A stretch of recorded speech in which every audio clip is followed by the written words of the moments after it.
परमगुरुभ्यो नमः। श्रीमदानंदतीर्थ भगवत्पादाचार्यगुरुभ्यो नमः। हरिः ओम्।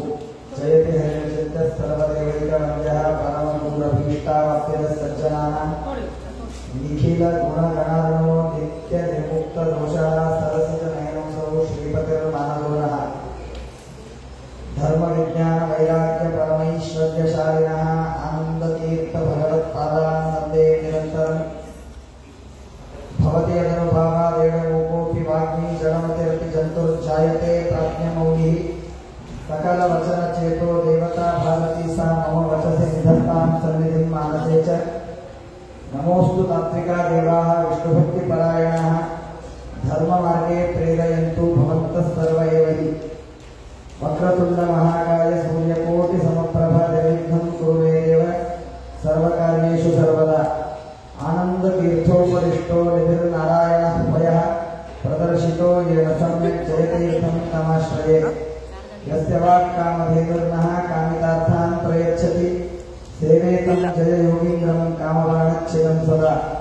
नौमिं न्यायसुधाधिकृतजयमुनिं श्रीपादराजसन्मणिं व्यासार्यान् विविधागमाब्धिविहरान् श्रीवादिराजान्ति वन्दे हंसवारान् रघुत्तमगुरुं वैदग्ध्यवारान्निधिं श्री सत्यव्रत राघवेन्द्र मुनिपान् सद्गोरसत्यानपान् सत्येष्टागसरिन्नाथ दुर्भूतोद्भुतदर्शनः आशये हृदयध्वान्तं सत्पराक्रमकौस्तुभः विद्यायां विबुधाचार्यं वेदज्ञानाब्धिचन्दिरं दुर्मतध्वान्तमार्तण्डं सत्यज्ञानमुनिं भजे।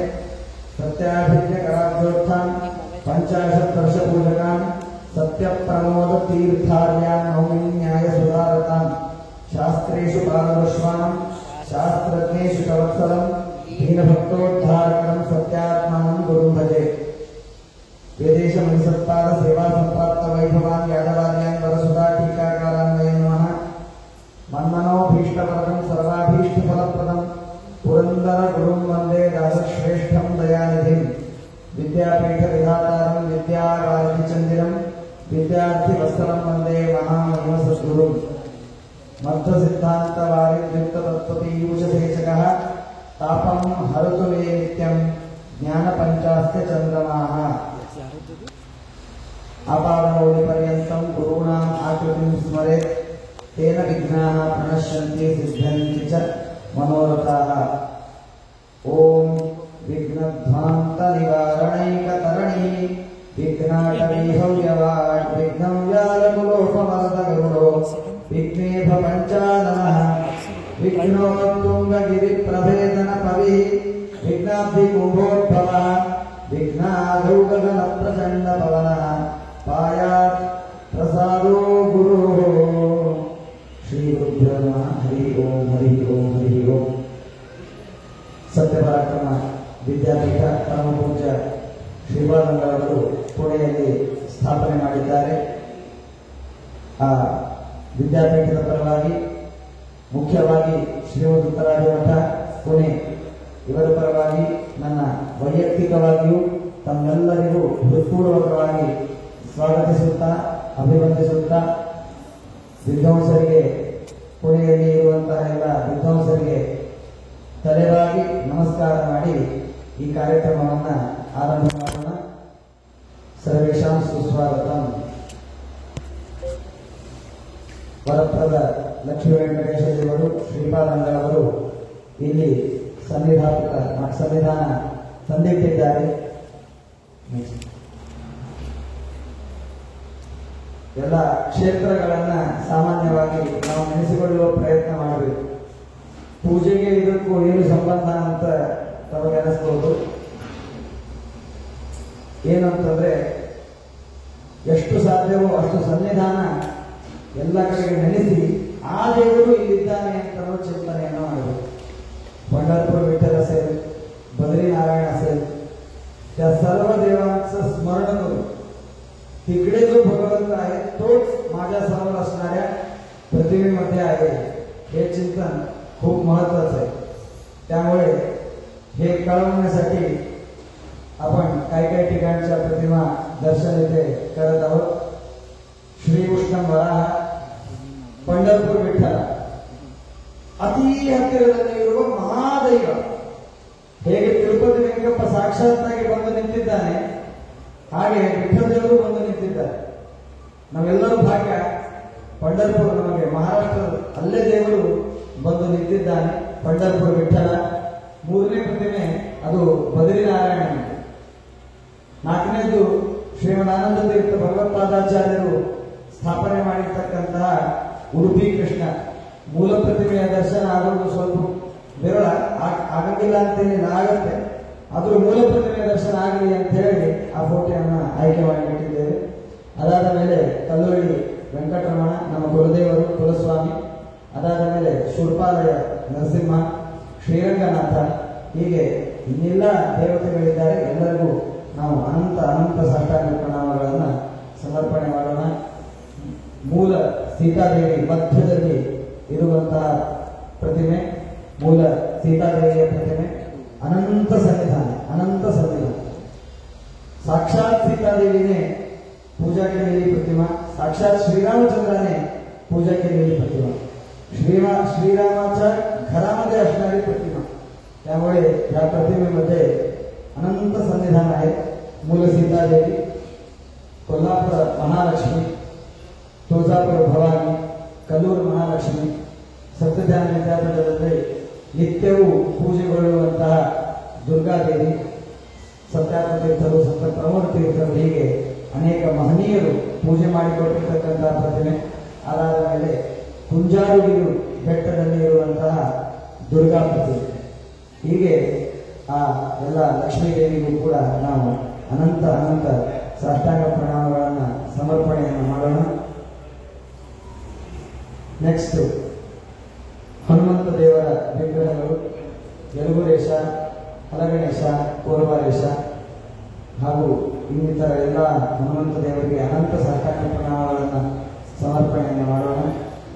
ನಮ್ಮ ಎಲ್ಲರ ಉದ್ಧಾರಕರು ಶ್ರೀಮಠ್ ಟೀಕಾಕೃತ್ಪಾದರು, ಅವರ ಮೂಲ ವೃಂದಾವನ ಮಾರ್ಕೇಡದಲ್ಲಿ ಇದೆ.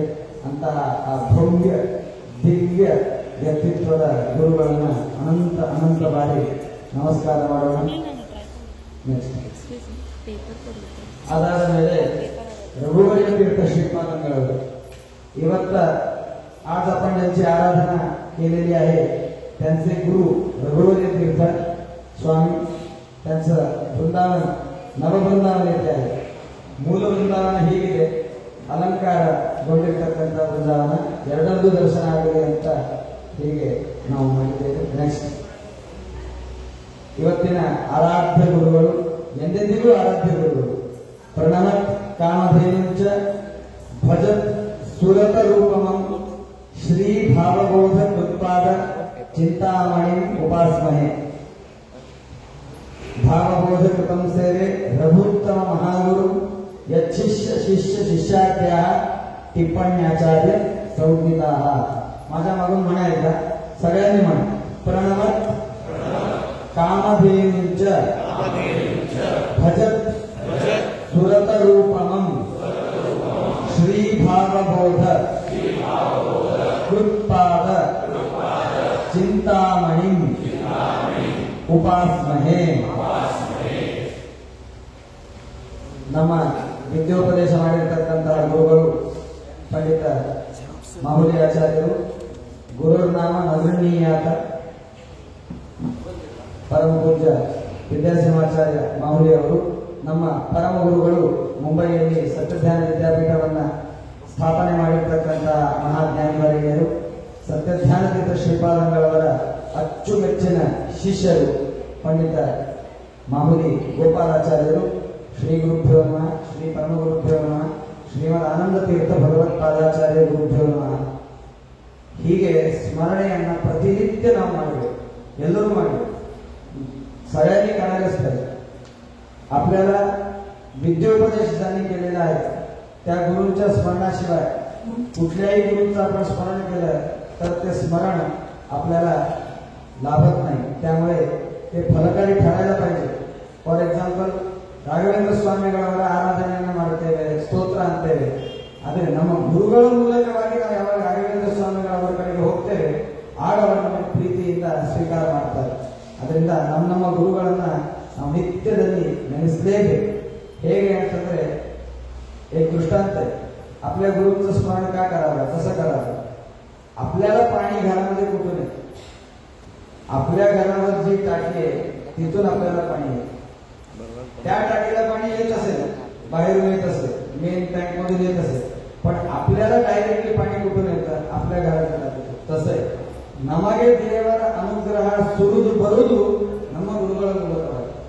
ಅದರಿಂದಾಗಿ ನಾವು ಯಾರ ಕಡೆಗೆ ಪಾಠಕ್ಕೆ ಹೋಗ್ತೇವೆ ಆ ಗುರುಗಳನ್ನ ನಿತ್ಯದಲ್ಲಿ ಸ್ಮರಣೆ ಮಾಡಲೇಬೇಕು. ಅದರಿಂದಾಗಿ ಇದೊಂದು ನೆಕ್ಸ್ಟ್ ನಮ್ಮ ಎಲ್ಲರ ಕುಲಗುರುಗಳು, ಸ್ವರೂಪೋದ್ಧಾರಕರು, ಜ್ಞಾನೋಪದೇಶವನ್ನ ಮಾಡಿ ನಾವೆಲ್ಲರಿಗೆ ಸನ್ಮಾರ್ಗದಲ್ಲಿ ಇಡುವಂತವರು ಜಗದ್ಗುರುಗಳು, ಜಗತ್ತಿಗೆ ಗುರುಗಳು ಶ್ರೀ ಶ್ರೀ ಸತ್ಯಾತ್ಮತೀರ್ಥ ಶ್ರೀಪಾದಂಗಳವರು. ಅವರ ಚರಣಾರವಿಂದಗಳಲ್ಲಿ ಅನಂತ ಅನಂತ ನಮಸ್ಕಾರಗಳನ್ನು ಭಕ್ತಿ ಶ್ರದ್ಧಾತಿಶಯಪೂರ್ವಕವಾಗಿ ಮಾಡೋಣ. ಅದಾದ ಮೇಲೆ ನಮ್ಮ ಪರಮ ಗುರುಗಳು ಶ್ರೀ ಶ್ರೀ ಸತ್ಯ ಪರಮಾವತೀರ್ಥ ಶ್ರೀಪಾದಂಗಳವರು, ಅನಂತರದಲ್ಲಿ ಶ್ರೀಮದ್ ಆನಂದ ತೀರ್ಥ ಭಗವತ್ಪಾದಾಚಾರ್ಯ. ನೆಕ್ಸ್ಟ್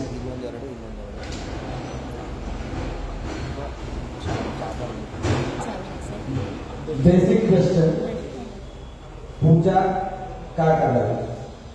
ಪೂಜೆ ಹೇಗೆ ಮಾಡೋದು ಅಂತ ನಾವು ಕಲಿಯಲಿದ್ದೇವೆ. ಮೊದಲನೇದು ಪೂಜೆ ಯಾಕೆ ಮಾಡಬೇಕು? ಪೂಜಾ का करावी? ಏನಿಲ್ಲ, ಬಹಳ ಈಸಿ ಆನ್ಸರ್ ಇದೆ. ಪೂಜಾ ಅಂತಂದ್ರೆ ಏನು ಅಂತಂದ್ರೆ ಕೃತಜ್ಞತಾ ಸಮರ್ಪಣೆ, ಅದು ಬಿಟ್ಟರೆ ಬೇರೆ ಏನಿಲ್ಲ. ಪೂಜಾ म्हणजे काय?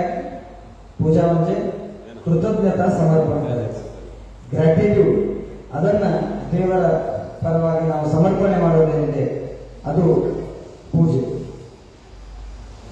ದೇವರು ಪೂಜೆ ಮಾಡ್ತೇವೆ, ದೇವರ ಪೂಜೆಯನ್ನ ಮಾಡ್ತೇವೆ ಯಾಕೆ? ಕೃತಜ್ಞತಾ ಸಮರ್ಪಣೆ. ಕೃತಜ್ಞತಾ ಅಂತಂದ್ರೆ ಏನ್ ಮಾಡ್ಯಾನ ದೇವರು? देव ಏನ್ ಮಾಡ್ಯಾನ? काय केलंय देवाने एवढं? त्याला आपण कृतज्ञता समर्पण करावी असं आपण म्हणतोय. एवढं काय केलंय देवाने? देवाचे उपकार किती आहेत हे कळवण्यासाठी अनंत वेद, उपनिषद, भागवत, गीता, महाभारत यासारखे ग्रंथ प्रवृत्त झालेले आहेत. त्यामुळे देवाचे उपकार जे आहेत ते थोड्याच वाक्यात समजणं एवढं सोपं नाहीये, पण अनंत उपकार देवाने केलेले आहेत. आपण जात असतो, जाता जाता आपला रुमाल खाली पडतो, कर्चिफ हँडकर्चिफ केळात मिळतंय. त्यावेळी आपण काय करतो? एखादा म्हणतो तुमचा रुमाल पडलाय, आपण घेतो, थँक्स, थँक्स एवढंच होतं. एक रुमाल हरवला असता तर आपले जास्तीत जास्त 1-2-3 तासापुरतं थोडं अडलं असतं, थोडा त्रास झाला असता. काही काहींचं ते पण अडत नाही. रुमाल नाही म्हटलं तर काय झालं, नाहीतर दुसऱ्यांचं काहीतरी असतं. हो का? It's okay. सांगायचा उद्देश एवढंच आहे, एक रुमाल त्याची किंमत किती? 100-200 रुपये असेल. किती वेळा पुरतं त्याचं अडलं असतं? 1-2 तास. तरी आपण त्याला थँक्यू म्हणतो. का? त्याने आपल्यावर उपकार केले. लहान उपकार पण उपकार, कृतज्ञता आपण त्याला दाखवायला पाहिजे. त्यामुळे आपण त्याला थँक्यू असं म्हणतो. देवाने आपल्यावर किती उपकार केले? देवाने आपल्यावर अनंत उपकार केलेले, अनंत उपकार केले. काही काही उपकार असे असतात की ते आत्ता कळत नाही, काहीतरी थोडं वेळ वाटलं झालं तर कळायला सुरुवात होते. थोडं वेळ वाटलं झालं तर कळायला सुरुवात होते. आपण थांबलोय, एवढं छान बोलतोय, सगळ्यांशी वार्तालाप करतोय, इकडे जातो, तिकडे जातो, फिरतो, सगळं करतो. शरीराचं टेम्परेचर योग्य प्रमाणात आहे, सगळं छान. टेम्परेचर थोडं वाढलं, 100 ताप आला, 101, 102, जास्त वाढलेलं नाही, पण त्या टेम्परेचरमध्ये माणसाला अत्यंत उत्साहाने, स्फूर्तीने काम करता येतं. झोपावंसं वाटतं, काही खावंसं वाटत, कुठे फिरावंसं वाटत. त्यावेळी आपल्याला कळतं बरं असताना आपण काय सगळं करू शकतो. ಜ್ವರ ಬಂತು ಅಂತಂದ್ರೆ ವಿಚಿತ್ರ ಅಂತಂದ್ರೆ ನೀರು ಮುಟ್ಲಿಕ್ಕೆ ಬೇಡ ಅಂತ ಅನ್ಸುತ್ತೆ. ನೀರು ಮುಟ್ಲಿಕ್ಕೆ ಬೇಡ ಅಂತ ಅನ್ಸುತ್ತೆ. ಯಾವ ನೀರನ್ನು ನಾವು ಪ್ರತಿನಿತ್ಯ 10 ಬಾರಿ ಮುಟ್ತಿರ್ತೇವೆ. ಹಾಗೆ ಅಂದ್ರೆ ದೇವರು ಇಷ್ಟು ಸುಖವಾಗಿ ಇಟ್ಟಿದ್ದಾನೆ ನಮಗೆ ಗೊತ್ತಾಗುವುದಿಲ್ಲ. ಯಾರಿಗೆ ಬೆನ್ನಿನ ಕಷ್ಟ ಆಗುತ್ತೆ ಅವ್ರು ಕೇಳಿ, ಅವ್ರು ಹೇಳ್ತಾರೆ ನೀವು ಪುಣ್ಯವಂತರಪ್ಪ, ಎಲ್ಲಿ ಬೇಕಾದ್ರೂ ಹೋಗ್ತೀರಿ, ಎಲ್ಲಿ ಬೇಕಾದ್ರೂ ಕೂಡ್ತೀರಿ, ನಡೀತೀರಿ, ಯಾವತ್ತೂ ಆಗೋದಿಲ್ಲ. ಕಾಲು ನೋವು ಬರುತ್ತೆ ವಯಸ್ಸಾದ ಮೇಲೆ, ಆಗ ಗೊತ್ತಾಗುತ್ತೆ ದೇವರು ಎಷ್ಟು ಸುಖವಾಗಿ ನಮಗೆ ಇಟ್ಟಿದ್ದ. ಹೀಗೆ ದೇವರ ಉಪಕಾರ ಅನಂತ ಅನಂತ ಅನಂತವಾಗಿದೆ. ಆಕ್ಸಿಜನ್ ನಾವು ತಗೋತೇವೆ ಬಿಡ್ತೇವೆ, ತಗೋತೇವೆ ಬಿಡ್ತೇವೆ, ಎಂದು ನಾವು ದೇವರನ್ನು ನೆನೆಸ್ತೇವೆ. ಆದರೆ ಕೊರೋನಾ ಕಾಲದಲ್ಲಿ ನಮಗದರ ನಿಯಮ ಗೊತ್ತಾಯ್ತು. ಆಕ್ಸಿಜನ್ ಲೆವೆಲ್ ಚೆಕ್ ಮಾಡ್ತಿದ್ರು, ಅದು ಸ್ವಲ್ಪ ಕೆಳಗೆ ಬಂದ್ರೆ ಟೆನ್ಷನ್ ಶುರು ಆಗ್ತಿತ್ತು, ಇದು ಆಗ್ತಿತ್ತು, ಎಷ್ಟು ಸಮಸ್ಯೆ ಹೇಳಿ. ಆಕ್ಸಿಜನ್ ಸಿಲಿಂಡರ್ ನಿತ್ಯ ತೆಗೆದುಕೊಂಡು ಶ್ವಾಸ ಯಾರು ತಗೋಬೇಕಾಗ್ತಾರೆ ಅವ್ರು ಕೇಳಬೇಕು, ಎಷ್ಟು ದುಡ್ಡು ಖರ್ಚಾಗುತ್ತೆ, ಲೆಕ್ಕ ಇಲ್ಲ. ಹೇಳುವ ತಾತ್ಪರ್ಯ ದೇವರ ಉಪಕಾರ ಅನಂತವಾಗಿದೆ, अपारवाಗಿದೆ, अपरंपारवाಗಿದೆ. देवाने आपल्याला दिलेलं खूप आहे, पण आपण हे दिलं नाही ते दिलं नाही म्हणून छोट्या छोट्या गोष्टींसाठी अनेक वेळा कंप्लेंट करत असतो. त्यामुळे देवाचे उपकार आपण जास्तीत जास्त शिकून घ्यायला पाहिजे. काही काही जण म्हणतात मला पूजा कराविषयी वाटत नाही. हो, प्रारंभी अवस्थेला पूजा कराविषयी वाटणार नाही कदाचित. का म्हणजे देवाने केलेले उपकार जे आहेत ते आपल्याला माहित नाहीये. माहित नसल्यामुळे आपल्याला देवाबद्दल प्रेम नाही. पण आपल्याला जेव्हा देवाने केलेले उपकार एक एक एक एक एक समजत जाते त्यावेळी देवाबद्दल प्रेम वाढेल. तेच प्रेम महात्म्य ज्ञानपूर्वक असल्यामुळे तीच भक्ती होईल. त्यावेळी आपल्याला नित्य पूजा करावीशी वाटेल. एक गोष्ट आपण व्यवस्थित लक्षात ठेवायला पाहिजे, आपण कितीही छान पूजा करतो, काही काही जणांना वेळ नसल्यामुळे ते 15 मिनिटं पूजा करते, काही काहींना वेळ असल्यामुळे 1 तास करते, काही काहींना रिटायरमेंट नंतर खूप वेळ असल्यामुळे मी 2 तास करेन, 3 तास करेन, वैभवाने करतील काही जण. कितीही पूजा करा, कशीही करा, पण एक गोष्ट आपल्या डोक्यामध्ये असायला पाहिजे, काय म्हणजे प्रत्युपकार नाही. मी देवावर रिटर्न उपकार करतोय तशातली भावना नाही. आपण कितीही पूजा काहीही केलं तरी ते प्रत्युपकारामध्ये मोडणार नाही. सर्वथा तो प्रत्युपकार होणार नाही. केवळ कृतज्ञता समर्पण असेच ती भावना आपल्या डोक्यामध्ये असायला पाहिजे. ನೀವು ಬಹಳ ಬೇಸಿಕ್ ಇದನ್ನ ಯಾಕೆ ಹೇಳಿದ್ದೀನಿ ಅಂತಂದ್ರೆ ಬಹಳ ಬೇಸಿಕ್ ಇದು. ಕೆಲವೊಮ್ಮೆ ನಮ್ಮ ಮನಸ್ಸಿನಲ್ಲಿ ಬಂದು ಹೋಗುತ್ತೆ, ಇಷ್ಟೆಲ್ಲ ಮಾಡಿದೆ ದೇವರು ನನಗೇನು ಮಾಡಲಿಲ್ಲ, ಇಷ್ಟೆಲ್ಲ ಮಾಡಿದೆ, ಹೋಮ ಮಾಡಿದೆ, ಹವನ ಮಾಡಿದೆ, ಪ್ರದಕ್ಷಿಣೆ ಹಾಕಿದೆ, ದೀಪ ಹಚ್ಚಿದೆ, ನಿತ್ಯ ದೇವರ ಪೂಜೆ ಮಾಡಿದೆ, ಸಂಧ್ಯಾವನ ಮಾಡಿದೆ, ದೇವರು ನನಗೇನು ಮಾಡಲಿಲ್ಲ.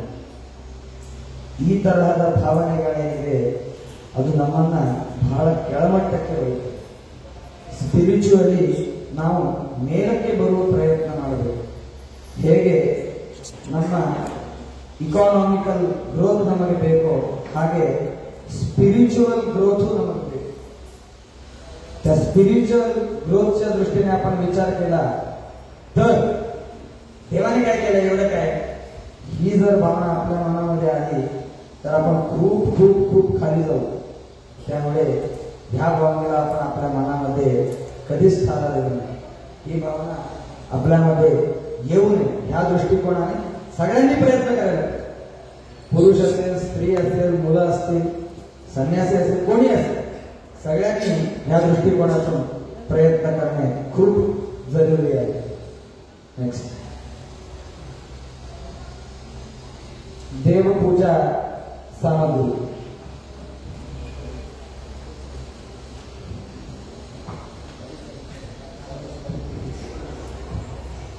ದೇವಪೂಜಾ ಸಾಮಗ್ರಿಗಳು ಸಿದ್ಧ ಇದೆ. ಫೋಟೋ ಬೇಕಾದ್ರೆ ತಕ್ಕೊಳ್ಳಿ, ಥಾಲಿಗಳು ಬೇಕಾದ್ರೆ ಅವರವರು ಹೇಗೆ ಪೂಜೆ ಮಾಡ್ತಿರೋ ಆ ರೀತಿಯಲ್ಲಿ ಫುಲ್ಪಾತ್ರ ಥಾಲಿಗಳು, ದೇವರ ತೀರ್ಥ ತೆಗೆದಕ್ಕೆ ಬೇಕು, ಪ್ರಾಣದೇವರ ತೀರ್ಥ ತೆಗೆದುಕೊಳ್ಳಿಕ್ಕೆ ಬೇಕು. ಹೀಗೆ ಒಂದು 5-6 थालीಗಳು ಬೇಕು. 5-6 फुलपात्र आपल्याला लागतील. तांब्याचे चालते, चांदीचे चालते, सोन्याचे पण चालते. थाली, फुलपात्र ಇದು ಬೇಕಾಗುತ್ತೆ. ನೆಕ್ಸ್ಟ್ ತಟ್ಟಿ, ಬುಟ್ಟಿ, तामानंतर मराठीवर करीತಾರೆ, त्याची आपल्याला आवश्यकता असेल.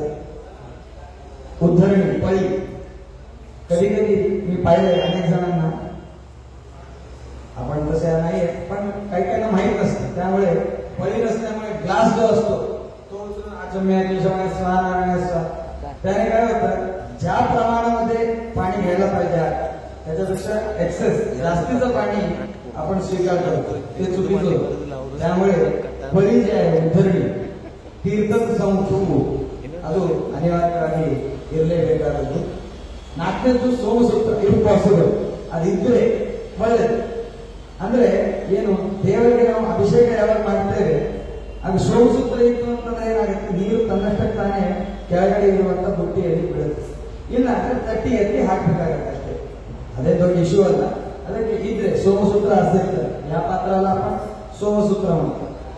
शिवाचं रुद्रदेवाचं लिंग जे असतं त्याचा खालचा भाग जो आहे त्याला सोमसूत्र म्हणतात. सोमसूत्र साणेकल सहान, सहान म्हणजे आपल्याला माहिती असेल गंध चंद उगाळण्याचं जे साधन आहे त्याला सहान म्हणतात. ಅದರ ಜೊತೆ ಗಂಧದ ಚಕ್ಕಿನೂ ತೋರಿಸಿದ್ದೇವೆ, ಗಂಧ ಕಾಷ್ಟ. ನೆಕ್ಸ್ಟ್ ಗಂಧದ ಚಕ್ಕಿ, ಚಂದನ, ಅಕ್ಷಂತೆ, ಸೆವೆಂತ್ ಅಕ್ಷಂತಿ. ನಾವೆಲ್ಲರೂ ಹಣೆ ಮೇಲೆ ಅಕ್ಷಂತಿಯನ್ನು ಹಚ್ಕೊಳ್ತೇವೆ. ಅದರ ಪ್ರೊಸೆಸ್ ಅನ್ನ ಒಂದು ಸಣ್ಣ ರೀತಿಯಲ್ಲಿ ಹೇಳಬೇಕು. ಸಾಮಾನ್ಯ ಶುದ್ಧವಾಗಿ ಅಕ್ಷಂತಿ ಮಾಡುವ ರೀತಿಯನ್ನು ಹೇಳಬೇಕು. ಯಾರಿಗೆ ಎಷ್ಟು ಸಾಧ್ಯ ಇದೆಯೋ ಹಾಗೆ ಮಾಡಿ. ಇದು अरशणात ಬೇರೆ इथे हळकुंड चंदनावर हळकुंड उगाळायचं. ते थोडं घट्ट झाल्यानंतर आपल्या घरामध्ये केळी असतात, केळी खाल्लेली असतात. उष्ट न करता जी केळी खाल्लेली आहे त्याच्या साली ज्या आहेत सिद्धी त्या थोड्या वाळवा, वाळवून एक 2 सेकंद दिव्यावर धरा, ते जळेल. तो थोडा भाग जो आहे तो तुम्ही उगाळलेल्या त्या हळदीवर अरशणा ಏನು तैरिಟ್ಟಿರಿ त्याच्यावर घाला. ते तुम्ही मिक्स केलं ना अशा प्रकारे छान त्याचा लाल रंग येईल. दॅट इज अक्षण. ह्याला एक ऑप्शन, स्वामीजी वगैरे जिथे असतात तिकडे स्टॉल लागलेले असतात, तिकडे त्यांना विचारायचं अक्षंती पुडी आहे का, अक्षंती ಉಂಡಿ ಅದೇ, ಅಕ್ಷಂತಿ ಉಂಡಿ ಕೊಡ್ತಾರೆ.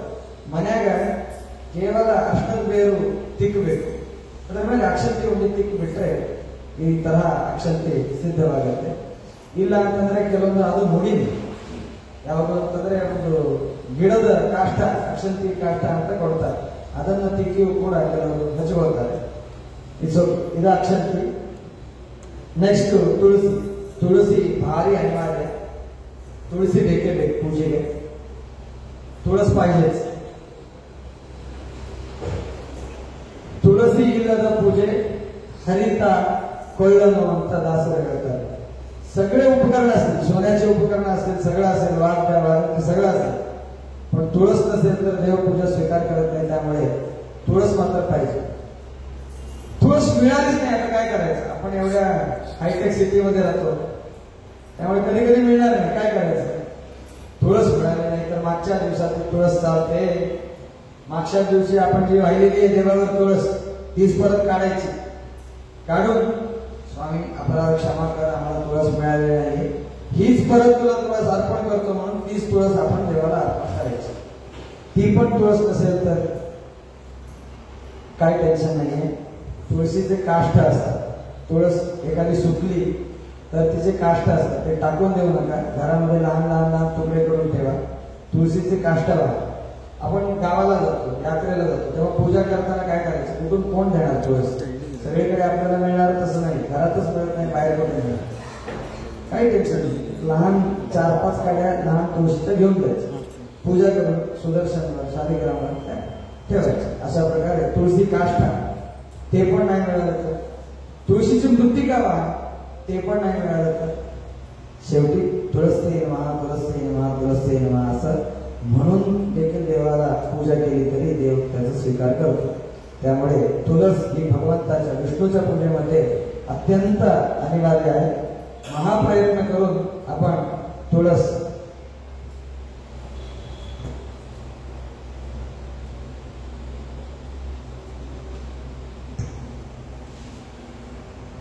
ತುಳಸಿ ಇದೆ. ತುಳಸಿ ಕಾಷ್ಟ ಯಾರಿಗಾದ್ರೂ ಬೇಕಾಗಿದ್ರೆ ಹೇಳಿ, ನಾವು ಕೊಡ್ತೇವೆ. ಅವರು ಅದೇ ನೆನಪು ಮಾಡಿಕೊಟ್ರು. ತುಳಸಿ ಕಾಷ್ಟ ನಮಗೆ ಭಕ್ತರು ಸಾಕಷ್ಟು ಕೊಟ್ಟಿದ್ದಾರೆ, ಯಾರಿಗಾದ್ರೂ ಬೇಕಾದ್ರೆ ಸಂಪರ್ಕಿಸಿ, ಅವಶ್ಯವಾಗಿ ಸ್ವಲ್ಪ ಕೊಡೋದು. ಅದಾದ್ಮೇಲೆ ಹೂವು, ಫ್ಲವರ್ಸ್ ಗೊತ್ತಿದೆ. ಹಣ್ಣುಗಳಲ್ಲಿ ನಿಷಿದ್ಧ ಹಣ್ಣುಗಳನ್ನ ದೇವರಿಗೆ ಸಮರ್ಪಣೆ ಮಾಡಬೇಕು. फॉर एक्झाम्पल पपाया असेल, निषिद्ध फळ, ते भगवंत स्वीकार करणार नाही. ड्रॅगन फ्रूट येतं आता, त्यासारखी फळ देवासमोर ठेवून त्याचं नैवेद्य वगैरे दाखवायला जाऊ नका. फ्रूट. नेक्स्ट. त्यानंतर भीमसेनी कापूर, पचकर्पूर आणतात ते लागतात तीर्थ करण्यासाठी. त्याची आवश्यकता असते. पचकर्पूर मराठीमध्ये भीमसेनी कापूर म्हणतात. आपल्या बालाजीला जो नाम लावलेला आहे तो संपूर्ण नाम शुद्ध भीमसेनी कापुराचा आहे. तिरुपतीमध्ये सुद्धा त्याच कापराचा भगवंताला नाम लावतात. ते भीमसेनी कापूर अवश्य आहे. त्यानंतर केसरी, केशर, त्यानंतर येलक्की, वेलची, जाजिकाई म्हणजे जायफळ, त्यानंतर तुळशी काष्ट. एवढं लागतं. हे सगळं कशासाठी लागतं? हे सगळं कशासाठी लागतं म्हणजे हे आपल्याला तयार करायचं स्वागत. हे द्रव्य तयार करायचे तीर्थामध्ये आपण देवाला घालायला पाहिजे. त्याला काय म्हणतात? स्वादोदक. स्वादोदक, स्वाद असणारं उदक. जास्त काय अवघड नाही. स्वाद म्हणजे रुचकर असणारं उदक, छान पाणी, त्याला स्वादोदक असं म्हणतात. हे कसं तयार करायचं? सहाण जी आहे त्या सहाणीवर थोडा भीमसेनी कापूर घ्यायचा. खूप घेतलं तर खूप उग्र होतं. घरामध्ये पूजा करताना एवढं घेतलं तरी बाद झालं. लिटरली एवढं घेतलं तरी खूप झालं. भीमसेनी कापूर, स्टोगड, 1-2 दळ केसर घाला. त्यानंतर वेलची, घरामध्ये सत्य असेल तर त्याची पूड करून ठेवा. मिक्सरमध्ये छानपैकी घालून पूड करून ठेवा.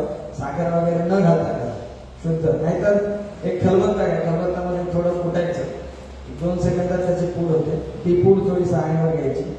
सहाणीवर ठेवून कुटू नका. आला तर हे काय होतं, सहाण कधी कधी दुभते, त्यामुळे सहाणीवर ठेवून कुटू नका.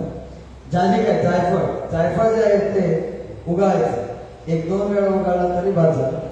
त्यानंतर तुळशी काष्ट, हे पण उगाळायचं, थोडं उगाळायचं.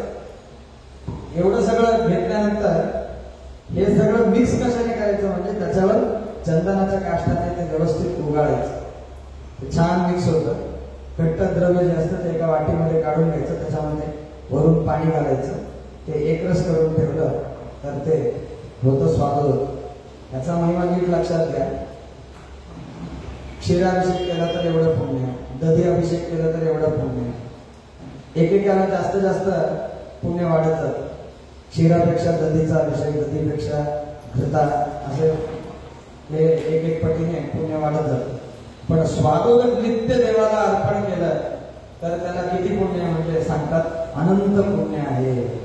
त्यामुळे स्वादोदक पूजेमध्ये शक्य तेवढा प्रयत्न करून असायला पाहिजे. आता वेळच नाहीये त्यावेळी पूजा सोडण्यापेक्षा स्वादोदक वगळलेलं बरं. स्वादोदक करायला 5-6 मिनिटं लागत असते. तेवढे पण वेळ नसेल, जस्ट स्किप इट.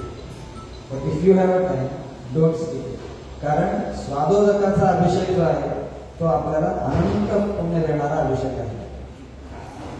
ತಾವು ನೋಡಿರ್ತೀರಿ ಸ್ವಾಮಿಗಳವರು ಪೂಜೆ ಮಾಡುವಾಗ ಕೊನೆಗೆ ಒಂದು ಬಟ್ಲಲ್ಲಿ स्वादोदकाचा अभिषेकವನ್ನು ಮಾಡ್ತಾರೆ.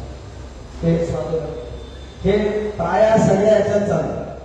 लक्षात ठेवा, एकादशीच्या दिवशी मात्र स्वादोदकाचा अभिषेक कोणीही करू नका. ज्या दिवशी एकादशी उपवास असेल त्या दिवशी स्वादोदकाचा अभिषेक देवाला चालणार नाही. आणि अशा प्रकारचं स्वादोदक चातुर्मास्यामध्ये पहिलं व्रत आणि चौथं व्रत ह्यामध्ये चालत नाही. त्याच्या व्यतिरिक्त आपण सगळीकडे स्वादोदकाचा अभिषेक करतो. चातुर्मास्यामध्ये आषाढ पहिलं व्रत सुरू होतं ते आणि शेवटचं कार्तिक, त्या व्रतामध्ये हे चालत नाही. बाकी सगळ्या व्रतात चालतं. ಆ ವ್ರತದೊಳಗೂ ಸ್ವಾದೋದಕ ಬಿಡಬೇಡ್ರಿ ಅಂತ ಹೇಳ್ತಾರೆ. ಏನ್ ಮಾಡೋದಿಲ್ಲ. ನಮ್ಮ ಸಾಣಿಕಲ್ ಮೇಲೆ ಸ್ವಲ್ಪ ತುಳಸಿ ತೆಗೆದು ಅದರ ನೀರನ್ನ ಹಾಕಿದ್ರು ಸಾಕು. ಹೀಗೆ ಮಾಡುವ ಪದ್ಧತಿ ಉಂಟು. ಏಕಾದಶಿ ದಿವಸ ಮಾತ್ರ ಸ್ವಾದೋದಕ ಇರಬೇಕು. ಇಷ್ಟು ನಾವು ಸ್ವಾದೋದಕದ ಸಿದ್ಧತೆಯನ್ನ ಮಾಡ್ಕೊಳ್ಬೇಕು. ನೆಕ್ಸ್ಟ್, ಇದೊಂದು ತುಂಬಾ ಮಹತ್ವದ ವಿಷಯ. ಚಂದಾಗಿ ಗಮನ ಕೊಟ್ಟು ನಾವು ಕೇಳಬೇಕು.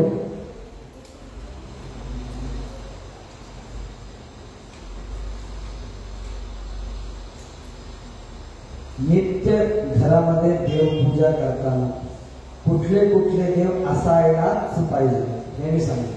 ह्याच्यामध्ये सांगायचा प्रयत्न केलेला आहे. शालिग्राम ठेवा घरामध्ये. वडिलोपार्जित शालिग्राम वगैरे आले असतील तर ते पूजेमध्ये अवश्य ठेवा. त्यानंतर चक्रांकित हे सुलभतेने सगळीकडे अवेलेबल असतात. चक्रांकित ह्या सगळ्यांना खूप महिमा आहे. कृष्णामृत महात्मा या ग्रंथामध्ये श्रीमद आनंद तीर्थ भगवत्पादाचार्यांनी खूप सुंदर असा महिमा सांगितलेला आहे. एक शालिग्राम, दुसरं चक्रांकित, तीसरा ಬಾಲಕೃಷ್ಣ. ಡೋಗಾಲಕೃಷ್ಣ ಅಂತ ನಾವು ಕನ್ನಡದೊಳಗೆ ಕರೀತೀವಿ. ಬಾಲಕೃಷ್ಣ ಅದಾದ ಮೇಲೆ ವಿಷ್ಣುಪಾದ, ಅದು ತಟ್ಟೆಯಲ್ಲಿ ಇರಬೇಕು. ಈಗಂತೂ ಇಷ್ಟು ಸುಲಭವಾಗಿದೆ, ಇಷ್ಟು ಚಿಕ್ಕ ಚಿಕ್ಕ ವಿಷ್ಣುಪಾದಗಳು ಸಿಗ್ತವೆ. ಚಿಕ್ಕ ಚಿಕ್ಕ ವಿಷ್ಣುಪಾದಗಳು, ಬೆಳ್ಳಿ ವಿಷ್ಣುಪಾದಗಳು ಬೆಂಗಳೂರು ಅಂತ ಊರಿನಲ್ಲಿ ಸಿಗ್ತಿರ್ತವೆ, ಪುಣೆಯಲ್ಲೂ ಸಿಗ್ತಿರ್ಬೋದು, ನಾನು ನೋಡಿಲ್ಲ. ಅದಾದ ಮೇಲೆ ಸುದರ್ಶನ, ಅದಾದ ಮೇಲೆ ಶಿವಶುಮಾರ ಪ್ರತಿಮೆ. शिवशुमार प्रतिमा म्हणजे सर्व ग्रहमंडलाला नियंत्रण करणारा देव म्हणजे ಶಿವಶುಮಾರ ದೇವ. ಇವನು ಬಾಲದ ಮೇಲೇನೆ ಧ್ರುವಲೋಕ ಇದೆ ಅಂತ ಭಾಗವತದಲ್ಲಿ ವರ್ಣನೆ ಬರ್ತದೆ. ಆ ಶಿವಶುಮಾರ ಪ್ರತಿಮೆಯು ಕೂಡ ನಿತ್ಯ ದೇವರ ಪೂಜೆಯಲ್ಲಿ ಇರಬೇಕು. सो काय झालं, एक शालिग्राम बरोबर, दुसरं चक्रांकित, तिसरं बालकृष्ण, चौथं विष्णुपाद, त्यानंतर सुदर्शन आणि त्यानंतर शिवशुमार.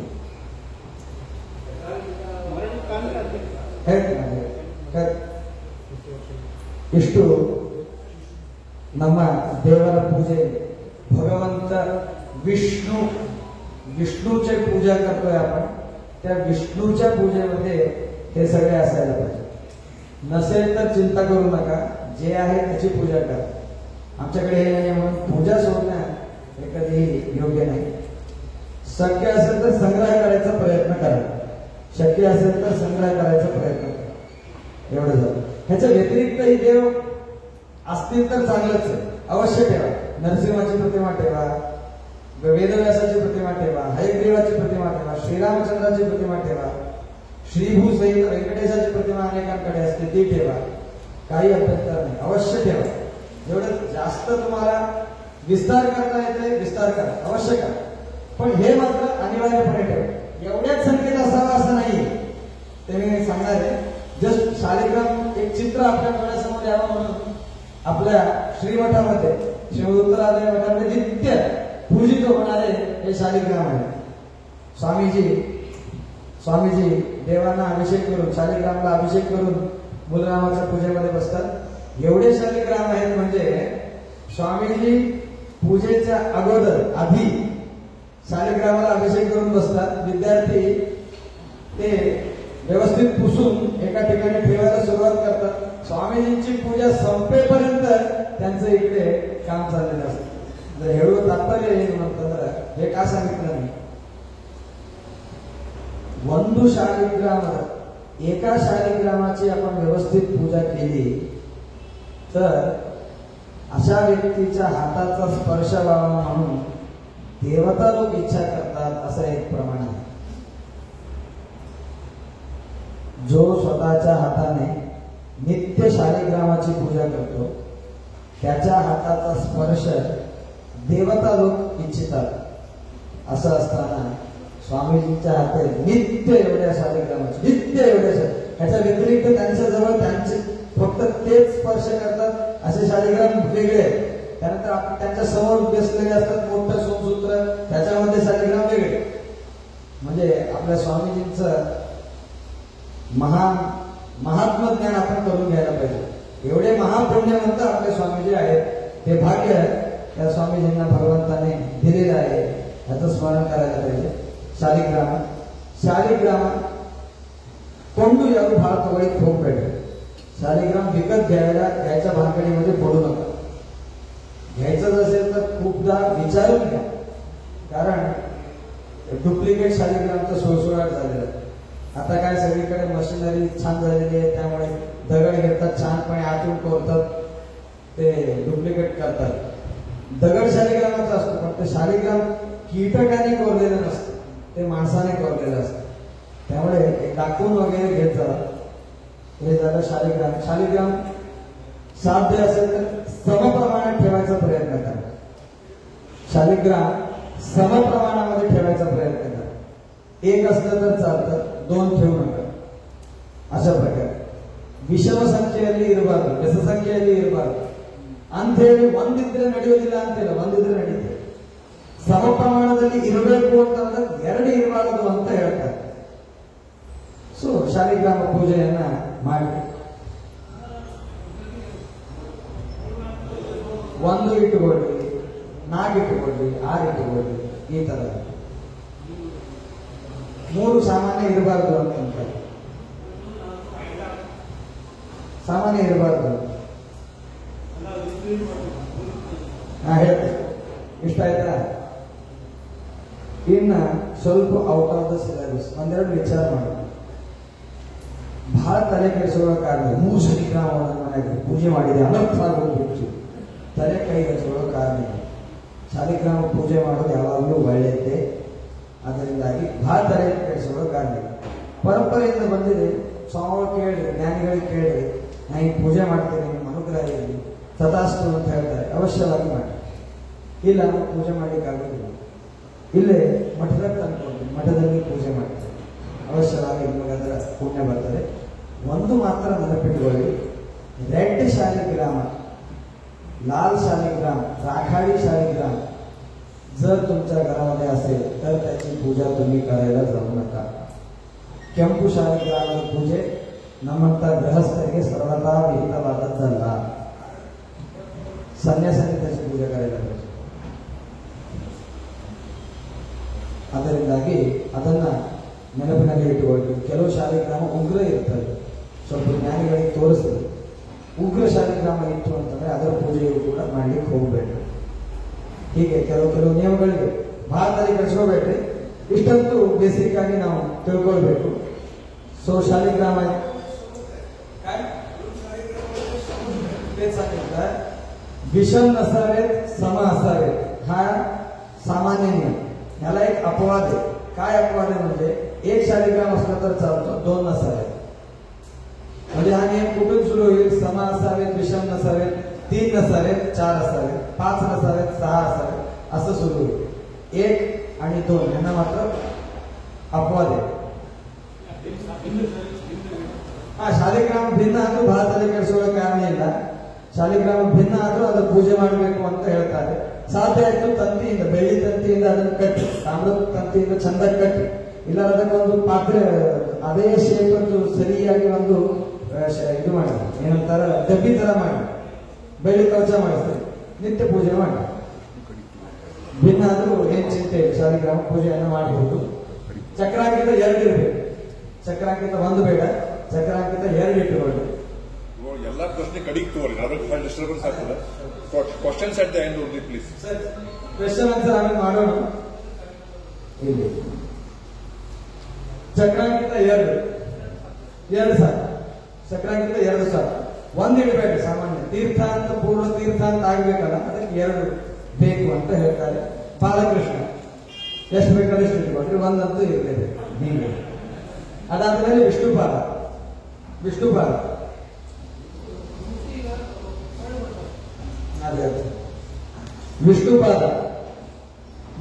ಇಟ್ಟುಕೊಳ್ರಿ. ಅವಶ್ಯವಾಗಿ ಅದರ ಪೂಜೆಯನ್ನು ಮಾಡಿ. ಎಷ್ಟು ಸಾಧ್ಯವಾಗ್ತದಲ್ಲ ಅಷ್ಟು ಚಂದಿರುವ ವಿಷ್ಣುಪಾದ ಹುಡುಕಿತಾನೆ, ಸುಂದರವಾಗಿರುತ್ತೆ. ಅಂದ್ರೆ ಕೆಲವು ವಿಷ್ಣುಪಾದ ಇರ್ತಾರೆ, ಏನೋ ಒಂದು ಗೆರೆ ರೇಖೆಗಳನ್ನ जस्ट ड्रॉ ಮಾಡಿರ್ತಾರೆ. तसलं घेऊ नका, काहीतरी रेखा काढलेल्या असतात, ओरबाडलेल्या असतात, तसलं नका घेऊ. सुंदर दिसायला, त्याच्यावर चक्र असायला पाहिजे, शंख असायला पाहिजे, पद्म दिसायला पाहिजे. ते विष्णुपाद तुम्ही बघितलं ना, त्यानंतर तुम्ही जप करताना ते विष्णुपादाचं बघून तुम्हाला ध्यान करता यायला पाहिजे. एवढं सुंदर ते घ्या. ವಿಷ್ಣುಪಾದ ಏನು, ಗಯ ವಿಷ್ಣುಪಾದ ಇದೆ, ಅಲಂಕೃತವಾದ ಫೋಟೋ ನೋಡಿರ್ತೇವೆ, ಎಷ್ಟು ಸುಂದರವಾಗಿರ್ತದೆ. ಆ ತರಹದ विष्णुपादावरನ್ನ इटुಕೊಳ್ಳಿ. ಅದು ಹೆಂಗೆ इटुಕೊಳ್ಳ್ರಿ ಅಂತಂದ್ರೆ, विष्णुपाद कसं ठेवायचं, आपल्याकडे पाय करून ठेवा, देवाच्या पाय आपल्या समक्ष असेल, आकडे बारी ಮಾಡಿ ನಿಂತಾನ ಹಂಗೆ ಮಾಡಬೇಡಿ. ಪೂಜೆನ ಹಿಂಗೆ ಮಾಡ್ಲಿಕ್ಕೆ ದೇವ್ರು ಹಿಂಗೆ ಉಲ್ಟಾ ನಿಂತ ಅಂತಾನೆ, ಹಿಂಗಿಟ್ಟ ಉಲ್ಟಾ ನಿಂತಾಗ ಆಗ್ತದೆ, ಅದು ಸರಿಯಲ್ಲ. ಸೊ ಈಗ ಹಂಗೆ ಇಡ್ತೀವಿ. ಈಗ ನಾವು ಈಗ ನೀವು ಕೂತಿನ पूजे ಮಾಡ್ಲಿಕ್ಕೆ तुम्ही इथं बसून पूजा करतायत असं समजलं तर याचे बोट आपल्याकडे करून ठेवायला. ವಿಷ್ಣುಪಾದ ಸುದರ್ಶನ ಎಷ್ಟು ಬೇಕಾದಷ್ಟು ಇರಬಹುದು, 1 ಮಾತ್ರ ಇರಲೇಬೇಕು. ಅದಾದ್ಮೇಲೆ ಶಿವಶುಮಾರ ಪ್ರತಿಮೆ ಇದೆಲ್ಲವೂ ಕೂಡ ಅನಿವಾರ್ಯವಾಗಿ ಇರಬೇಕಾದದ್ದು. प्रतिमाबद्दल एक गोष्ट सांगायची झाली तर पोकळ प्रतिमा खूप मिळतात. पोकळ प्रतिमा घेऊ नका. पोकळ म्हणजे आतून पोकळ असतात, फक्त बाहेरून आपले गणपती असतात ना इथे मिळतात गणपतीच्या उत्सवात ते सामान्य पोकळ असतात. तसे पोकळ प्रतिमा घेऊ नका, भरीव पाहिजे. पोकळ ಇದ್ರು ಅದು ಕೆಲವೊಮ್ಮೆ ಹೋಳಿತ್ತು ಅಂತಂದ್ರೆ ತುಂಬಿ ಕೊಡ್ತಾರೆ. ಅದರಿಂದಾಗಿ ಅದೊಂದು ಆಮೇಲೆ ಬಹಳ ಮನೆಯಲ್ಲಿ ಈ ಮಾತೃಕಾನ್ಯಾಸ ತತ್ವನ್ಯಾಸ ಅದೆಲ್ಲ ಮಾಡಿ पूजे ಮಾಡಬೇಕು. मग बरोदिಲ್ಲ ಅಂತ म्हणाला खूप मोठ्या मोठ्या प्रतिमा घेऊ नका. आपल्या मुष्टीमध्ये हाताच्या मुष्टीमध्ये बसतील या साईजचे तुम्हाला तत्वन्यास मातृकान्यास वगैरे खूप प्रोसिजर आहे. ते करून पूजा करायची असेल तर कितीही मोठ्या प्रतिमा घ्या, काय प्रॉब्लेम नाही. जास्तीत जास्त घराच्या दृष्टिकोनातून एवढ्या साईज मध्ये असलेल्या प्रतिमा घ्या. हा एवढं प्रधान देवता अधिष्ठान म्हणून हा टॉपिक केलेला आहे. हे आपल्याला समजावं म्हणून ह्या प्रकारे एका याच्यात मी करून ठेवलेला आहे. एक सुदर्शन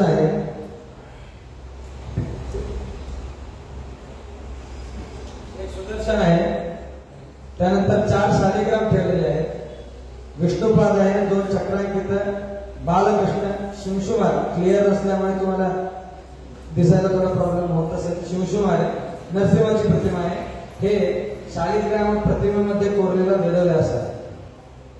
अशा प्रकारे आम्ही नित्य इथे पूजा करण्याचा एक थोडासा भाग येथे दर्शवलेला आहे. हे सगळे शालिग्राम आहेत, 4 शालिग्राम, विष्णुपाद, चक्रांकित, सुदर्शन, वेदव्यास, नरसिंह, शिवशुमार, बालकृष्ण, विष्णुपाद एवढं इथे आहे. ओके, ह्याचा एक महिमा सांगतो.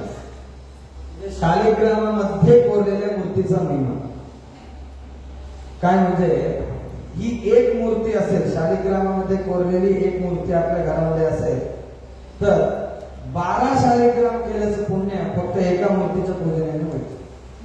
12 Shaligram is equal to 1 tirtha. 12 शालिग्रामास आर इक्वल टू 1 तीर्थ. म्हणजे 12 शालिग्रामांची पूजा करायची असेल तर एक तीर्थ त्या क्षेत्राला तीर्थ म्हणतात. असं या प्रतिमेचं एक वैशिष्ट्य आहे. सो नेक्स्ट, आता पूजा कशी करावी तर पूजा मडीने करावी. पूजा हे ಮಾಡಬೇಕು, ಪೂಜಾ ಮಡಿದೆ ನಾವು. ಆ ಮಡಿ ಅಂದ್ರೆ ಏನು ಅಂತ ಅನ್ನೋದು ಸ್ವಲ್ಪ ಕಾನ್ಸೆಪ್ಟ್ ನಾವು ತಿಳ್ಕೊಳ್ಳೋಣ. ಇದು ಒಂದು ಅದ್ಭುತವಾದಂತಹ ಕೊಡುಗೆ ನಮ್ಮ ಹಿಂದೂ ಸಂಸ್ಕೃತಿಯಲ್ಲಿ ಇದ್ದದ್ದು.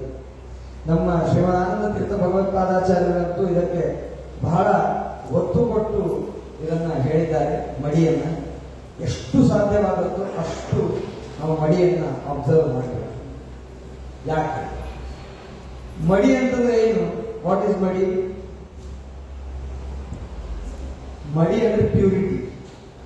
तुम्हा एक ढोबळमानाने मडीची व्याख्या करायची झाली तर आपण प्युरिटी असं करू शकतो, पण that is not accurate word. Purity ಏನದ ಇದು ಕರೆಕ್ಟ್ ಆಗಿ ಮಡಿಯನ್ನ ಡಿಫೈನ್ ಮಾಡುವಂತ ವರ್ಡ್ ಅಲ್ಲ. ಯಾಕೆ ಅಂತಂದ್ರೆ ಮೊದಲು मडी ಯಾಕೆ ಬೇಕು, मडी का करायला पाहिजे? मडी का करायला पाहिजे म्हणजे आपण कोणाची पूजा करतोय? सर्वोत्तम असणाऱ्या विष्णूची पूजा करतो. सर्वोत्तम, जगामध्ये ज्याच्यापेक्षा उत्तम असं दुसरा कोणी नाही, जगामध्ये ज्याला कोणी समान नाही अशा व्यक्तीची आपण पूजा करतो. तर अशा व्यक्तीच्या पूजेला काहीतरी नियम बंधन असायला पाहिजे का नाही? मी बाहेर कुठेही जातो, चप्पल घालतो, कुठेही शिरतो, काहीही करतो, कचऱ्यातून फिरतो, इकडून फिरतो, तिकडून फिरतो, मनामध्ये काहीही विचार आलेले असतात. अशा या अपवित्रतेने मी जाऊन देवाला स्पर्श करतो म्हणजे ते कसं वाटेल? फॉर एक्झाम्पल, एक बाळ असेल घरी तर कोणी घरामध्ये आलं तर आम्हाला बचलं करून का करतो मध्ये स्ट्रिक्टली याला फॉलो करतात, सगळीकडे फॉलो करतात. बाळ घरामध्ये असेल, कोणी आलं तर हातपाय धुवून या म्हणतात. आपल्याला चालत नाही. कोणी बाहेरून आलं काय ते घामाळलेले कपडे असतात, आपणच थोडं मागं जातो. हा असं करतो. असं असताना देवाची पूजा करताना जर आपण अपवित्रतेने केली तर ते देव स्वीकार करत नाही. ह्यासाठी एक पवित्रता असायला पाहिजे. एक पवित्रता असायला पाहिजे. ಮಡಿ ಸ್ನಾನ ಮಾಡಿ ನೀವು ಕೂತ್ರಿ ಅಂತಂದ್ರೆ ಅದೊಂದು ಫೀಲಿಂಗೇ ಬೇರೆ ಇರುತ್ತೆ. ಎಲ್ಲ ನಿತ್ಯ ಮಾಡ್ತೀರಿ, ಅದರಿಂದ ನಿಮಗೇನು ಹೆಚ್ಚಿಗೆ ಹೇಳೋ ಕಾರಣ ಇಲ್ಲ. जर यापैकी कोणी कधीतरी पूजा करत असाल, तुम्ही ऑब्झर्व करा.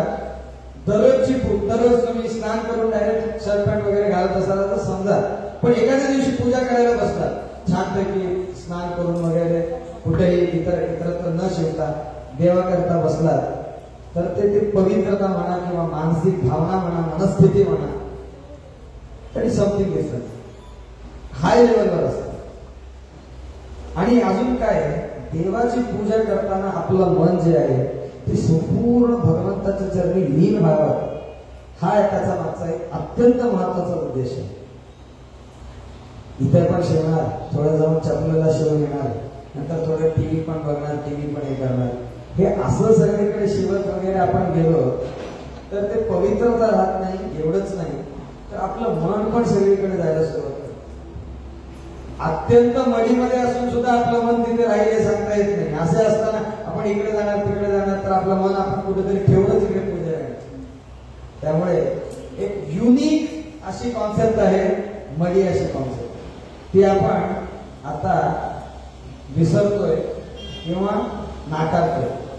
तसं आपण करू नये. जेवढं शक्य होईल तेवढं ಮಡಿಗೆ ಸ್ನಾನ ಕರ. ಇದಕ್ಕೊಂದೆರಡು ಮಾತು ಹೇಳ್ತೀನಿ, ಮುಂದೆ ಹೇಳ್ತೀನಿ. ನೆಕ್ಸ್ಟ್, मडी टाईप्सಗಳು बहाळ आहेत. मडीमध्ये प्रकार खूप आहेत. काही काही गोष्टी आहेत ना ऐकून ठेवायला पाहिजे. सगळ्या करता येत नाही पण ज्ञान असायला पाहिजे, ऐकून ठेवायला पाहिजे. त्यापैकी एक दोन गोष्ट, सिंगल डे मडी, कल्लू मडी, पूजा मडी, ಊಟದ मडी, असे अनेक प्रकारचे मडी आहेत. ಅಂದ್ರೆ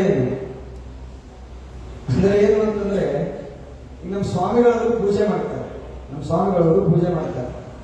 ಆ ಪೂಜೆಯಲ್ಲಿ ಎಂದೆಂದಿಗೂ ಸ್ವಾಮಿಗಳವರು ಇವತ್ತು ಒಣಗಿ ಹಾಕಿದ್ದ ಬಟ್ಟೆಯನ್ನ ನಾಳೆಗೆ ಉಟ್ಕೊಳ್ಳುವುದಿಲ್ಲ. आज सकाळी कोणीतरी स्नान करायला पाहिजे, स्नान करून ते वाळत घालायला पाहिजे. त्याच दिवशी वाळल्यानंतर स्वामीजी ते नेसून पूजा करतात. ಶುದ್ಧ ಮಡಿ, ಪರಿಶುದ್ಧವಾದಂತಹ ಮಡಿ, ಬಹಳ ಸುಂದರವಾದಂತಹ ಮಡಿ. ಮಡಿಯಲ್ಲೂ ಟೈಪ್ಗಳಿರ್ತದೆ. ಅಡಿಗೆ ಮಾಡೋರ ಮಡಿ ಬೇರೆ ಇರ್ತದೆ, ಪೂಜಾ ಮಾಡೋರ ಮಡಿ ಬೇರೆ ಇರ್ತದೆ, ಗಂಡಸರ ಮಡಿ ಬೇರೆ, ಹೆಂಗಸರ ಮಡಿ ಬೇರೆ ಟೈಪ್ ಇರ್ತದೆ. ಸುಮ್ ಕೇಳಿ ಇಟ್ಟುಕೊಳ್ಳಿ, ಗುರುತಿರ್ಬೇಕು. ಎಲ್ಲ ಫಾಲೋ ಮಾಡ್ರಿ ಅಂತ ಹೇಳಿ, ಯಾವ ಫಾಲೋ ಮಾಡಲೇಬೇಕು ಅದನ್ನು ನಾನು ಅವಶ್ಯವಾಗಿ ಹೇಳ್ತೇನೆ. ನೆಕ್ಸ್ಟ್, मडी वस्त्र, पंचे, पंचे कॉटन, पंजा. पंचा जो आहे तो 3 दिवस मडीला चालतो. म्हणजे काय, ಇವತ್ತು आज मी स्नान करून आलो, व्यवस्थित पिळला पंजा, मी न नेसता व्यवस्थित वाळत घातला तर आज रात्री आज एक दिवस, उद्या किंवा परवा 3 दिवसापर्यंत चालतो. म्हणजे याला कंडिशन्स अँड टर्म्स आपल्या म्हणून सांगतात, त्या प्रकारे ते आहे ते एक्सप्लेन करतो नंतर. नारळ मडी 1 दिवस किंवा 2-3 दिवस ते चालतं. प्युअर सिल्क मडी असेल तर 15 दिवसापर्यंत चालतं. ಅಂದ್ರೆ प्युअर सिल्कची सिल्क धोती ती पाण्यामध्ये भिजत घाला, व्यवस्थित घेऊन या, अडकवा, वाळल्यानंतर आज नेसा, पूजा करा. पूजा झाल्या व्यवस्थित दुसरं वस्त्र नेसा, ते मडी काढून ठेवा घडी करून. तीर्थ त्याच्यावर घेऊ नका. असं तुम्ही करत असाल, फॉलो करत असाल तर 15 दिवसापर्यंत रेशमी मडी चालते. एकादशीला एकदा वाळत घाला, दशमीला बाहेर काढा. 15 दिवसापर्यंत रेशमी मडी चालते.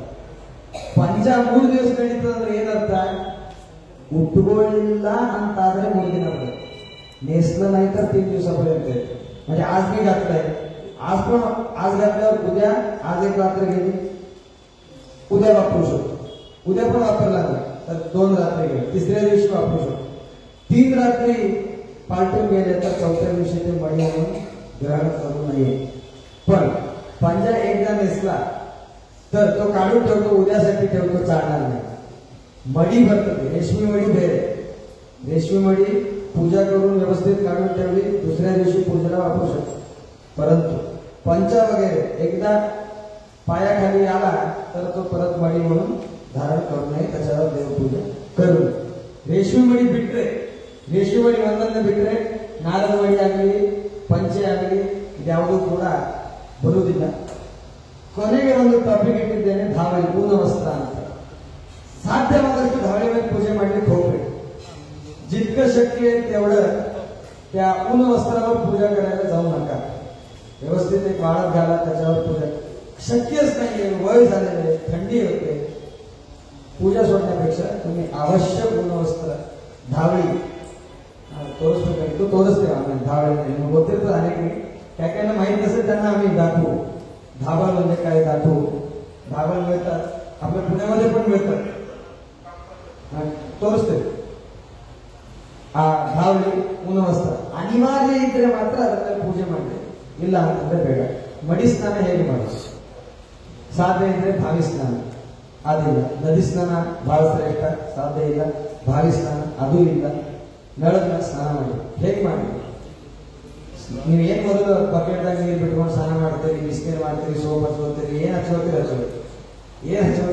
ಎಲ್ಲ ಮುಗಿಸ್ತೀರಿ ಮುಗಿಸಿ ಆ ಬಕೆಟು ಮಗ್ಗು ಎಲ್ಲ ಒಂದ್ ಕಡೆಗೆ ಇಟ್ಟು ಸೈಡಿಗೆ ಇಟ್ಬಿಡಿ ಆಮೇಲೆ ನಳ ಚಾಲು ಮಾಡಿ ನಳದ್ ಬಿಡದ್ಬಿಟ್ಟು ಆ ನೀರೆಲ್ಲ ನಿಮ್ಮ ಮೈ ಮೇಲೆ ಹರಿದೆ ಆಮೇಲೆ ಆ ನೀರು ನಳದಿಂದ ಏನು ಬರ್ತಿರ್ತ ಆ ನೀರು ತಗೊಂಡು ಸ್ವಲ್ಪ ನಳದ ಮೇಲೆ ಮತ್ತೆ ಹಾಕಿ ಆಮೇಲೆ ಮತ್ತೆ ನೀವು ಕೂಡ್ರಿ ನಳದ್ ಬಿಡು ಆಮೇಲೆ ನಿಮ್ ಜೊತೆಗೆ ಒಂದು ಪಂಜ ಇಟ್ಕೋಬೇಕು ಒರೆಸ್ಕೊಳ್ಳಿ ಆ ಪಂಜನು ತೊಯ್ಸಿರ್ಬೇಕು ತೊಯ್ಸಿ ಅನಂತರದಲ್ಲಿ ಎದ್ದು ಆ ಪಂಜ ಹಿಡ್ಕೊಂಡು ಚೆನ್ನಾಗಿ ಅದರಿಂದ ಮೈ ಒರೆಸ್ಕೊಂಡು ನಾವು ಹೊರಗೆ ಬಂದ್ವಿ ಅಂತನ್ನೋದಾದ್ರೆ ಅದು मडी स्नान बरोबरच आहे वाळलेला आधीच वाळलेला एक टॉवेल घेऊन जायचं स्नान करायचं त्या वाळलेल्या टॉवेलने अंग पुसायचं आणि मडी म्हणून आलो चालत नाही खरं मडी स्नान म्हणजे काय नळाच्या खाली स्नान वगैरे संपूर्ण करा नळाच्या खाली बसा ते पाणी संपूर्ण तुमच्या देहामधून वाहून जाऊ दे टॉवेल जो आहे पंचा तो पण वाळायला भिजायला पाहिजे त्यानंतर तो व्यवस्थित पिळा अंग त्याच्यानेच पुसा आणि बाहेर कुठेही न शिवता पाय पुसणे असते ಎಲ್ಲ ತೆಗೆಸಿ ದಾಟಿ ಬರಿ ಅಂದ್ರೆ ಅದು ಶುದ್ಧವಾದಂತಹ ಮಡಿಯ ಒಂದು ರೀತಿ ಅಂತ ಹೇಳ್ತೇವೆ ಇಷ್ಟು ಮಡಿಯ ಬಗ್ಗೆ ಸದ್ಯಕ್ಕೆ ಸಾಕು ಅಂತ ನನಗನ್ಸುತ್ತೆ ಯಾರಿಗಾದ್ರೂ ಏನಾದ್ರು ಕ್ವೆಶ್ಚನ್ ಇದ್ರೆ ಮುಂದೆ क्वेश्चन आन्सर सेशन ನಲ್ಲಿ ಕೇಳಿ ಈ ತರ ಈ मडी एक आपण मडी वाळत घालायची पद्धत मडी भरून उतरवण्याची पद्धत ಸ್ವಲ್ಪ ಗೊತ್ತಿರಬೇಕು वी कांट फॉलो एव्हरीथिंग पण जेव्हा माहिती असेल तेव्हा करायला जमलं तर करतो माणूस त्यामुळे सध्या तरी ज्ञान करून घ्यायचं मडी वाळत घालायची पद्धत ಎರಡು ಕೋಲಗಳಿರಬೇಕು दोन मडी आपण काही दिवसाचा दिवसा करत नाही आज वाळत घालणार उद्या नसणार दोन ರಾಡ್ ಎರಡು ರಾಡ್ ಇಟ್ಕೊಳ್ಳಿ ಎರಡು ರಾಡ್ ಹೆಂಗಿರ್ಬೇಕು ಅಂತಂದ್ರೆ ಒಂದಕ್ಕೊಂದು ಕನೆಕ್ಟೆಡ್ ಇರಬಾರ್ದು ते दोन रॉड जे आहेत ना ते एकमेकांना कनेक्टेड नसायला पाहिजे एकच पट्टी त्याला दोन हुक करून दोन रॉड अडकवलं तसं चालणार नाही ह्याला एक वेगळं दुसऱ्याला एक वेगळं स्वतंत्र दोन रॉड आजूबाजूला असू काही प्रॉब्लेम नाही स्वतंत्र दोन रॉड असतात आता मी स्नान करून आलो एक रॉड जो आहे तो मोकळा असायला पाहिजे स्नान करून आल्या आल्या जे वस्त्र उद्यासाठी मला घालायचंय ते आधी घालायला पाहिजे त्यानंतर आदल्या दिवशीचं वस्त्र जे आहे ते वरून काढून नेसायला पाहिजे ಕೆಲವೊಮ್ಮೆ ನಾವೇನ್ ಮಾಡ್ತೀವಿ ಸ್ನಾನ ಮಾಡಿ ಬರ್ತೀವಿ आदल्या दिवशी जे घातले ते आधी नेसतो नंतर उद्यासाठी जे टाकायचे ते वर टाकतो अनिवार्य असेल करत असेल करा पण ऍक्च्युअल पद्धत काय आहे स्नान करून आल्यानंतर आधी पुढच्या दिवसासाठी वस्त्र वाळत घालायला पाहिजे त्यानंतर आदल्या दिवशी जे त्याचा संपर्क संपला आता आपला त्यानंतर आदल्या दिवशी जे वाळत घातलेलं आहे ते उतरवायला पाहिजे ही खरी मडी पंचा धोतर इत्यादी वाळत घालण्याची पद्धत अजून ಸಾಧ್ಯದಷ್ಟು ಒಂದು ಉತ್ತರೀಯ ವಸ್ತ್ರವನ್ನ ಹಾಕೊಳ್ಳಿ ಮಡಿಗೆ ಸಾಧ್ಯ तेवढं ಟಿಕಾರ್ಯಾರ ಕಡೆ ಹೋಗಿರ್ತೀವಿ ಮಾರ್ಕೆಟಕ್ಕೆ, ಅಲ್ಲೇ ಸೇವಾ ಮಾಡಿಸ್ತೀವಿ. ಸೇವಾ ಮಾಡಿಸಿದಾಗ ಕಾಟನ್ ಅದು ಹೊತ್ಕೊಂಡು ಕೊಡ್ತಾರೆ. ಸಾಧ್ಯ ಆದಷ್ಟು ಅದನ್ನು ತಗೊಂಡು ಹೊತ್ಕೊಂಡು ಪೂಜೆ ಮಾಡಲಿ ತಗೊಳ್ಳಿ. ಸಣ್ಣದಿದೆ, ಅದೇ ಹೊಚ್ಕೋಬೇಕಂತ ನನ್ನ ಆಗ್ರಹ ಇಲ್ಲ. ಅಲ್ಲಿ ಕೊಟ್ಟಿದ್ದೆ ಹೊಚ್ಕೋರಿ कुठेही असलं उपकरण असेल, लहान उपकरण असेल, ह्याच्यापेक्षा लहान असेल, असं तरी घाला, पण उपकरण घालून सेवा करा. एक वस्त्र विवस्त्र स्यात् असं सांगतात. अनिवार्य असेल तर ते ओके, पण जमत असेल तर 2 वस्त्र ठेवा. त्यामुळे ही मडी वाळत घालण्याची पद्धत झाली. मडीवरून उतरवण्याची पद्धत. खांबवर असतात, उडी मारणार, घेणार, तसं करू नका. ಒಂದು ಕೋಲ್ ಇಟ್ಕೊಳ್ರಿ. ಆ ಕೋಲ್ನಿಂದ ಚೆನ್ನಾಗಿ ಅದನ್ನು ಇಳಿಸ್ಕೊಂಡು ಉಳ್ಕೋಬೇಕು. ಭೂಸ್ಪರ್ಶ ಹೋಗ್ಬಾರ್ದು. उडी मारली, 2 पाय वर गेले, ಭೂಸ್ಪರ್ಶ जातो. ಭೂಸ್ಪರ್ಶ ಹೋದರೆ ಅದನ್ನ ಮೈಲಿಗೆ ಅಂತ ಪರಿಗಣಿಸ್ತಾರೆ.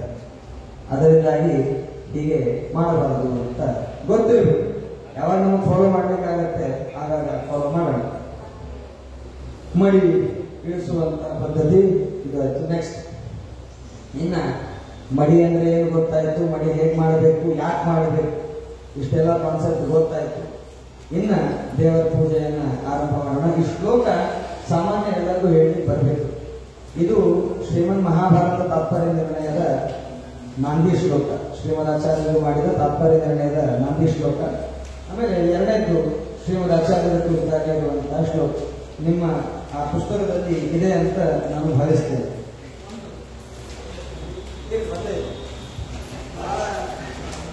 ಬಹಳ ವಿಸ್ತಾರ ಬೇಡ ಅಂತ ಹೇಳಿ ಎಷ್ಟು ಅನಿವಾರ್ಯ ಅಷ್ಟು ಈ ಪುಸ್ತಕದಲ್ಲಿ ಹೇಳಿದ್ದೇನೆ. ಕೆಲವು ಹೆಚ್ಚಿನ ವಿಷಯ ಇಲ್ಲಿ ತಿಳಿಸೋದಕ್ಕೆ ಹಾಕೊಂಡಿದ್ದೆ. ಹೇಳಿ. ನಾರಾಯಣಾಯ ಪರಿಪೂರ್ಣ ಗುಣಾರ್ಣವಾಯ, ನಾರಾಯಣಾಯ ಪರಿಪೂರ್ಣ ಗುಣಾರ್ಣವಾಯ,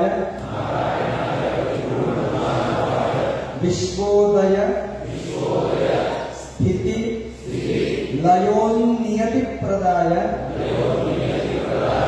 ಲಯೋನ್ನಿಯತಿ ಪ್ರದಾಯ, ವಿಶ್ವೋದಯ ಸ್ಥಿತಿ ಲಯೋನ್ನಿಯತಿ ಪ್ರದಾಯ, ಜ್ಞಾನಪ್ರದಾಯ, ವಿಬುಧ ಸುರ ಸೌಖ್ಯ ಜ್ಞಾನಪ್ರದಾಯ, ವಿಭೂತ ಸುರ ಸೌಖ್ಯ ದುಃಖ ಸತ್ಕಾರಣಾಯ, ವಿಭುಧ ಸುರ ಸೌಖ್ಯ ದುಃಖ ಸತ್ಕಾರಣಾಯ, ವಿತತಾಯ ನಮೋ ನಮಸ್ತೆ. ನಾರಾಯಣಾಯ ಪರಿಪೂರ್ಣ ಗುಣಾರ್ಣವಾಯ, ವಿಶ್ವೋದಯ ಸ್ಥಿತಿ ಲಯೋನ್ನಿಯತಿ ಪ್ರದಾಯ, ಜ್ಞಾನಪ್ರದಾಯ, ವಿಬುಧ ಸುರ ಸೌಖ್ಯ ದುಃಖ ಸತ್ಕಾರಣಾಯ, ವಿತತಾಯ ನಮೋ ನಮಸ್ತೆ.